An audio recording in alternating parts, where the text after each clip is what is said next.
প্রবাসী বাংলাদেশিরা ইতালিতে তৈরি করছেন বিশ্বমানের অলংকার। দেশটির তুস্কানা প্রদেশের রাজধানী আরেজ্জো শহরে এই অলংকার শিল্পের সঙ্গে যুক্ত ব্যবসায়ী, কর্মচারী ও কারিগর মিলিয়ে অন্তত ৪,০০০ প্রবাসী বাংলাদেশির কর্মসংস্থান হয়েছে। অপার সম্ভাবনা দেখছেন এই শিল্পের সাথে সংশ্লিষ্টরা। অলংকার শিল্পে আনারতি, বাকনল, মোমের প্রদীপ এগুলো এখন স্মৃতি। এই শিল্পে আধুনিক সব প্রযুক্তির ছোঁয়া লেগেছে। ইতালির আরেজ্জোতে আধুনিক এসব প্রযুক্তি কাজে লাগিয়ে তৈরি হচ্ছে বিশ্বমানের অলংকার। বিংশ শতাব্দীর শুরুর দিকে এই শিল্পের সঙ্গে যুক্ত হন প্রবাসী বাংলাদেশিরা।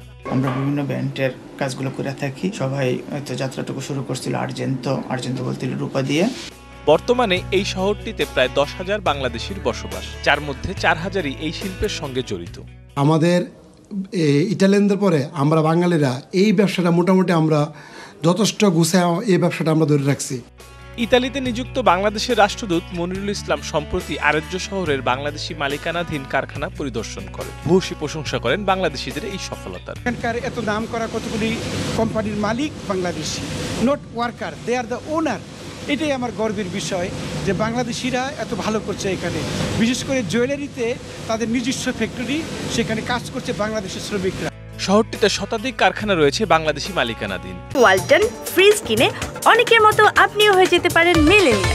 সেরা পণ্যের সেরা অফার, যার প্রতিটিতেই ৫০ থেকে ১০০ জন বাংলাদেশি শ্রমিক কাজ করে। এখানে কাজের পরিবেশ অনেক সুন্দর এবং অনেকভাবেই আমরা এখন অনেক সুযোগ সুবিধা সহ, সরকারি সুযোগ সুবিধা সহ অনেক এখানে ভালো আছি। ইটালিয়ান সরকারও লাভবান হচ্ছে এবং আমাদের বাংলাদেশ সরকারও লাভবান হচ্ছে, কারণ আমাদের এখানে বাংলাদেশে অনেক শ্রমিক আমাদের এখানে কর্মরত রয়েছে। অনেকেই সপরিবারে যুক্ত হয়েছেন এই শিল্পের সঙ্গে। পাশাপাশি এই শিল্পের কর্মসংস্থানের তৈরি হয়েছে নতুন ক্ষেত্র। এর ফলে দেশের অর্থনীতিতে ইতিবাচক প্রভাব ফেলবে বলে মনে করেন প্রবাসী বাংলাদেশিরা। DBC news desk.